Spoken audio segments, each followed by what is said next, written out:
Hi, and welcome to A Palace for the People.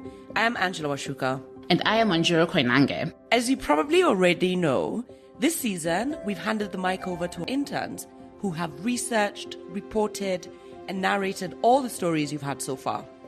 The job of managing this team of fantastic interns has been that of our brilliant archivist, Maureen Mumbua. Nobody is more familiar with the treasure trove of library archives than Maureen. So it fits that today's story is reported and narrated by her. Thank you, Ashuka. Now, let's rewind the clock 35 years.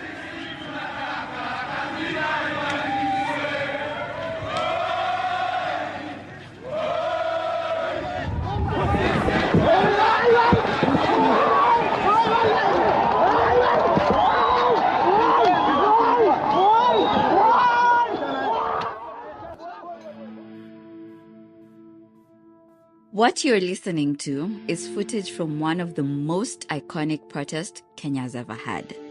Saba Saba. Saba is a Swahili word for seven, and the protest is named after the date it took place, the 7th day of the 7th month, that is, July 7th, 1990. It was instigated by the Reverend who you just had being beaten by riot police on the streets that day, Reverend Timothy Njoya. The Saba Saba protest would be one of Kenya's most important, leading to the end of a one-party state and ushering in multi-party democracy in Kenya. But how did we get here? How does a reverend go from preaching on the pulpit to being tear-gassed and beaten by Kenyan police? Just who exactly is this man of faith that challenged President Moi to the point that he ended up with a target on his back? We sat down with Reverend Njoya to try and understand what happens when your faith butts up against the government and the steep price he has often had to pay for resisting from the pulpit. You know, 1941, when I was born, and now, all the people I went to primary school with are almost all dead, even those I went to high school with. So, still surviving, 84, and I still have 56 years to live. Reverend Njoya was born in 1941 under British colonial rule. Njoya came from a family that both subverted the rules and maintained them.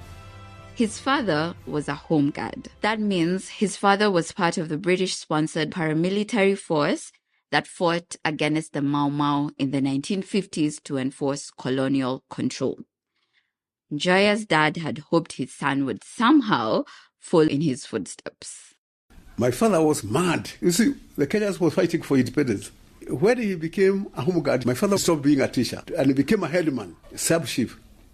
So he said he was going to educate me up to Makerere University so that I can take over for Britain to rule Kenya. He expected that I had the potential to become a chief bureaucrat or whatever you want, to take over from the white people. So when I joined the church ministry, he went to church to demonstrate against his son being roast.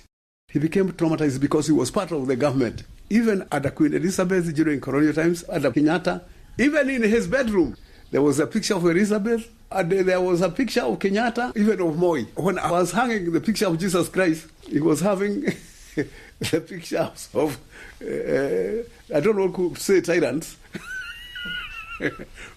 So you can see how ideologically I differed with my father. Reverend Njoya was just not inclined to be anything like his father. It's his mother who the Reverend credits for his defiance, because his mother rejected female circumcision at a time when that just wasn't the done thing. I revolted against all forms of mutilation, whether colonialism, tyranny, oppression, all kind of diminuting people. Any kind of oppression, any kind of exploitation, any kind of dehumanization.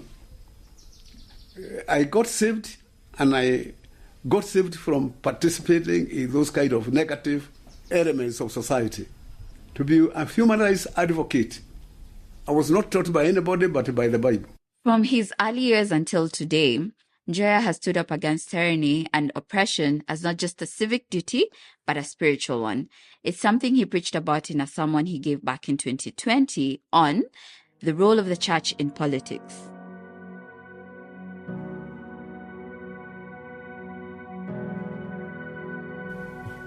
Politics is the science and the art of caring. It is the obligation to care for everything that God made. The right to existence, right to life, is a divine right. The right to being human, being treated with dignity, is a divine right. The right to sovereignty, being able to determine your life, that's right. Equality is a right.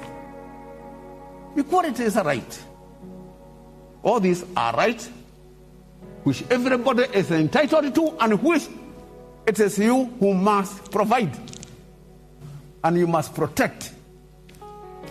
Now, we have defined the obligations of being political citizens, being Christian, all of us.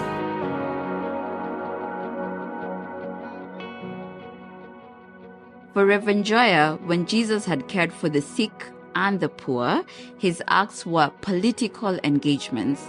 Jesus had interfered with services that were not being provided by the Roman government of the day. The Roman officials didn't like that, and that's why he was made to pay the ultimate price, his life. It's this exact belief in holding the government to account, which Njoya preached about, that saw him incur the rage of successive black Kenyan governments after independence. On Labor Day, 1977, that was 1 year before Kenyatta died, I woke up. At 6 a.m., there used to be a program called Lift Up Your Heart, and I preached. We are all created in the likeness of God. That was Genesis 1 verse 26. God created Adam as male and female, both male and female, in his own likeness. And he gave them sovereignty. I was fighting for people to enjoy their sovereignty, which is God-given, not British given, as the Lancaster Constitution had done. In the early 1960s, there had been 3 Lancaster conferences where both Kenya's independence and future constitution had been negotiated with the British. What do you think of Kenya's prospects now that you have an elected government or mainly composed of Africans? Well, I do not take it that way, that is composed of African, because I think it's only, there are many black faces without power. At present, under Lancaster House Constitution, there are many African or black faces in the council with less power. All power is rest with the governor, I think. Negotiations with Britain took a few years, and finally, an agreement was reached at the final conference in 1963. And Kenya won independence. The constitution Kenya adopted at independence was based on this Lancaster template.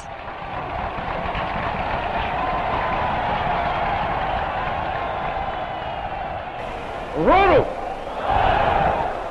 I, Jomo Kenyatta, being chosen and admitted to the cabinet in Kenya, do that I will be true and faithful to Kenya. I, Jomo Kenyatta, do swear that I will be faithful and bear true allegiance to Her Majesty the Queen Elizabeth II, her heir and successors, according to law.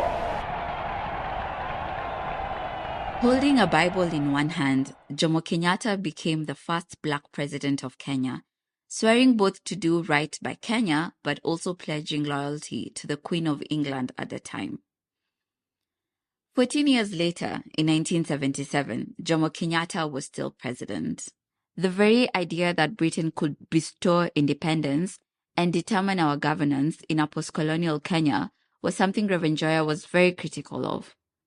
Our sovereignty is not Lancaster given. It is God given. That's what I preached on that day, Labor Day.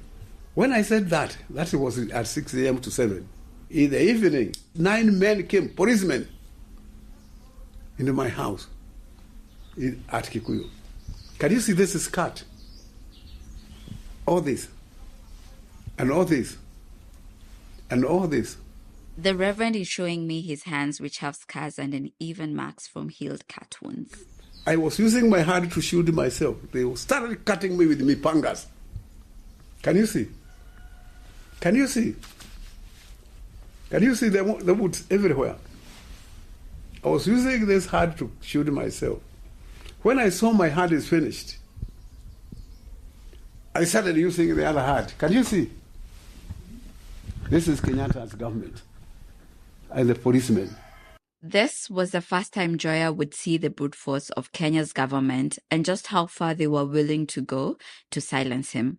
The scars on his hands, 50 years later, are a daily reminder of, but not a deterrent to, speaking out. It took 3 years to restore them by the doctors to face them forward.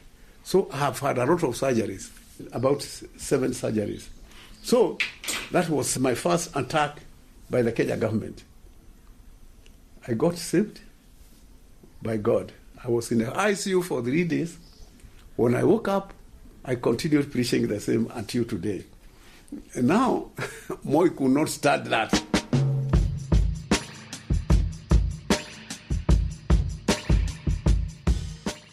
When Kenya's founding independence leader, President Jomo Kenyatta, died in 1978, the man who had been his vice president, Daniel Arap Moi, took over. I'll serve them loyally, faithfully, and will do everything possible to make sure that the small and big will enjoy peace and happiness. For Njoya, the promise of a better life for Kenyans and its first 2 presidents was not being delivered. You see, we became independent, but independence was not redemption. It was not liberation. It was not freedom. It was handover of colonialism to Africans to colonize themselves. Moi is remembered as a leader who held and referenced the Bible all the time. A quiet former teacher. That's one image of the man. But what a lot of people also remember is the Moi that ushered in a whole new era of state brutality in Kenya. A regime that was oppressive and terrifying. A man who would become Kenya's longest ruling dictator and eroder of civil liberties. Survivors of the Nyawa House torture and their families today commemorated the 16th anniversary to a severe beating followed before he was through handcuffed, blindfolded, and bundled into a waiting Land Rover. I was taken to city mortuary.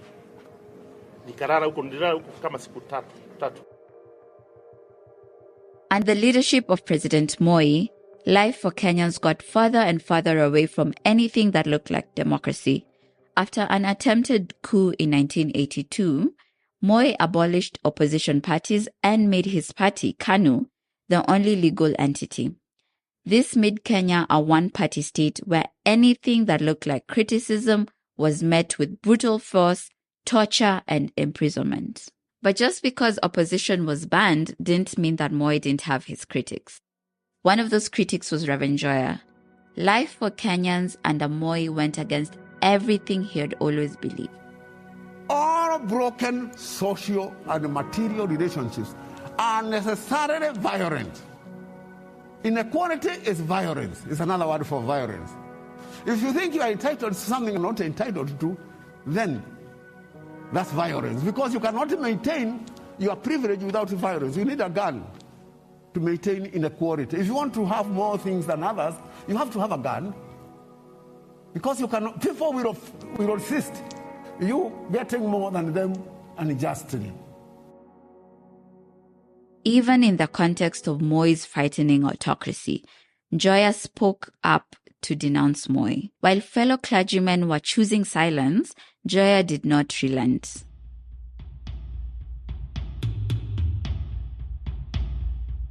By early 1990, Njoya was not alone. Opposition leaders in Kenya were starting to speak out and call for reforms of the one-party state. Leaders like Kenneth Matiba, Charles Rubia, and Paul Mwite. This country has always been governed by right-wing conservatives whose sole basis is primitive accumulation. Had you been involved in the planning of the protest for Saba Saba? It was spontaneous. It was spontaneous. Because we announced at the Muru, when I was chairing the meeting for National Convention Assembly, the first meeting, and I said, we are going to present that document to the people of Kenya so that they can adapt it, and we shall present it at Kamukoji. Njoya and the other opposition politicians had clear demands. They wanted a return to multi-party democracy, the release of political prisoners, and the end of state-sponsored torture. On July 7, 1990, demonstrators gathered in Nairobi. The politicians had been arrested before they could arrive at the gathering, but that didn't stop the people, and it didn't stop Njoya.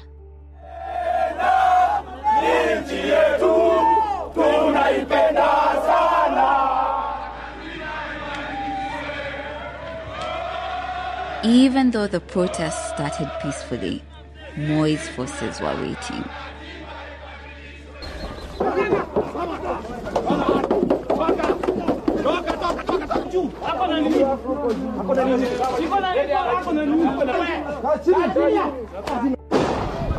Protests spread to Mombasa, Kisumu, and Nakuru. Many people were injured. Hundreds were arrested.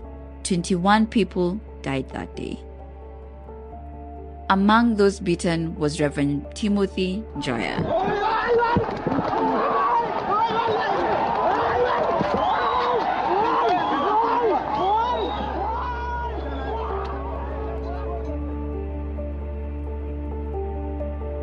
Njoya didn't just pay the physical price on his body for his resistance.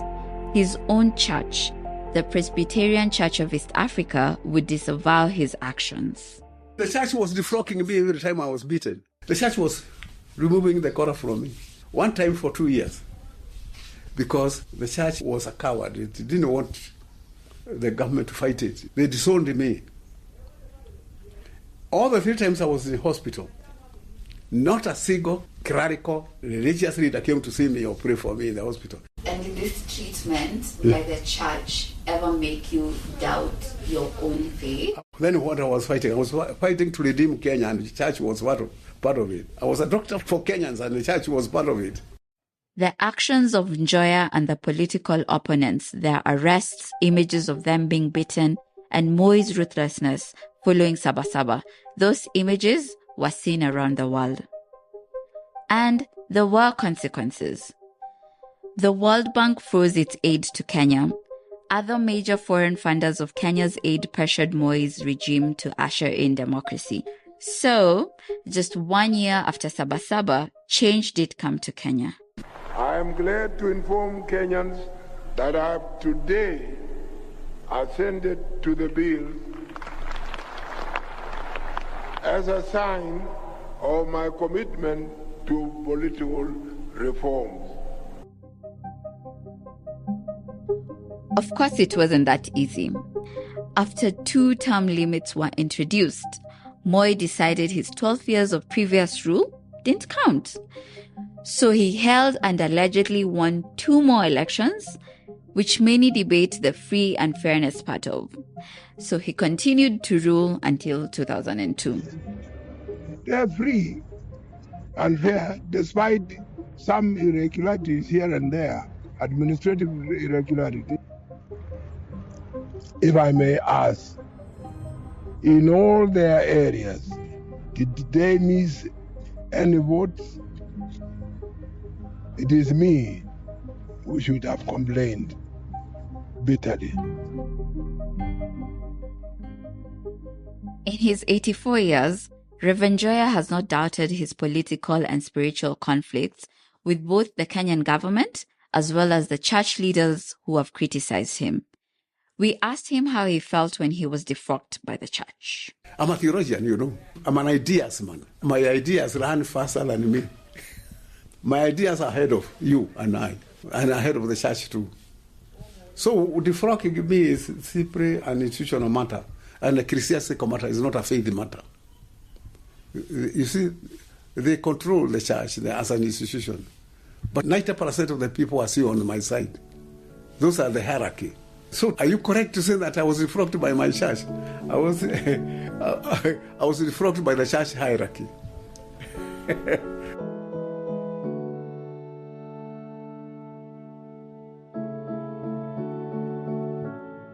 In Reverend Njoya, I see a man who has lived a long life of courage. It's not easy to go up against the state, but maybe the most remarkable thing is to face that opposition and get back up and preach the exact same message the following day.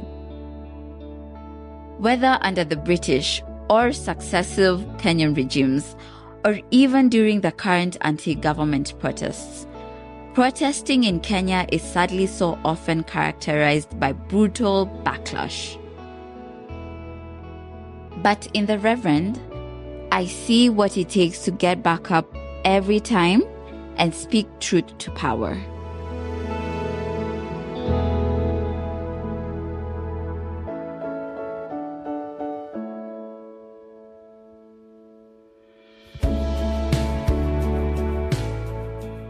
Thanks as always for listening. This is A Palace for the People. I am Angela Washuka. And I'm Njoya Koinange. If you want to find out more about Bookbank, visit our website at bookbank.org. This episode was produced by Ida Holinambi, May Francis, and Maureen Mumbua. As always, many thanks to our guests and experts for sharing their knowledge. To donate or support our work, please visit bookbank.org. You can also find learning resources to go along with this episode at bookbank.org/podcast. This podcast is supported by the British Council's Cultural Protection Fund, administered in partnership with the UK's Department for Digital, Culture, Media and Sport.